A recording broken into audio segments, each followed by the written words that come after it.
Imagine a vast land, a new world full of promise and challenges. This was colonial America, a time of exploration and settlement.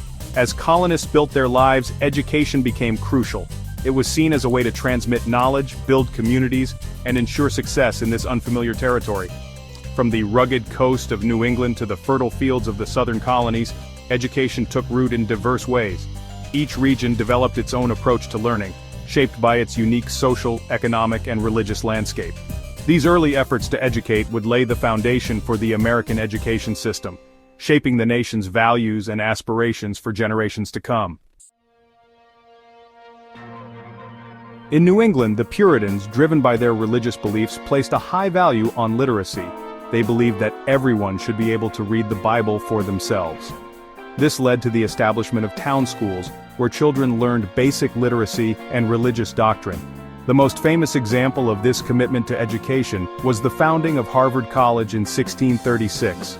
Harvard, the first institution of higher learning in the colonies, was established to train ministers and ensure a steady supply of educated religious leaders. The New England model, with its emphasis on literacy and religious instruction, had a lasting impact on American education, emphasizing the importance of an educated citizenry. The Middle Colonies, characterized by their religious and cultural diversity, presented a more varied educational landscape. Dutch, Quaker, and German communities often established their own schools, reflecting their unique languages and traditions. While religious instruction remained important, these schools often incorporated practical skills into their curriculum, preparing students for trades and commerce. Apprenticeships, where young boys learned a craft from a master artisan, were also common. This blend of religious and practical education reflected the Middle Colonies' focus on both spiritual growth and economic opportunity.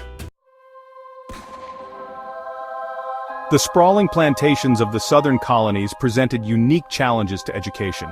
The dispersed population made it difficult to establish and maintain formal schools.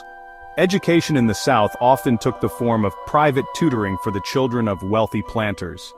Tutors, often hired from Europe, provided instruction in classical subjects like Latin, Greek, and literature. For less affluent families, education was often limited to basic literacy and practical skills taught at home. This reliance on private tutoring and the lack of widespread public education contributed to a significant disparity in educational opportunities in the southern colonies. Religion played a central role in shaping colonial education. From the Puritans' emphasis on Bible reading to the Quakers' belief in the importance of moral education, religious values permeated the curriculum. Schools often served as both places of learning and houses of worship. Students memorized scripture, sang hymns, and learned about their faith. The Bible served as the primary textbook, shaping not only religious beliefs, but also moral values and social norms. This strong religious influence on education reflected the deeply held beliefs of the colonists and their desire to create a society founded on religious principles. Section 6. A day at the colonial schoolhouse. Imagine stepping back in time to a colonial schoolhouse. The one-room building is simple and austere, with wooden benches, a fireplace for warmth, and a single teacher instructing students of various ages. The school day begins with prayer and Bible readings. Students practice their letters and learn to write using quill pens and ink. Arithmetic, often taught through practical examples, is another essential subject. Discipline is strict, and corporal punishment is not uncommon. The school day ends with more prayer and a reminder of the importance of hard work and obedience. Section 7. Barriers to education, gender, class, and distance. While colonial Americans recognized the importance of education, access to learning was far from equal. Gender, class, and geography played significant roles in determining who had the opportunity to learn. For girls, education was primarily focused on domestic skills and religious instruction.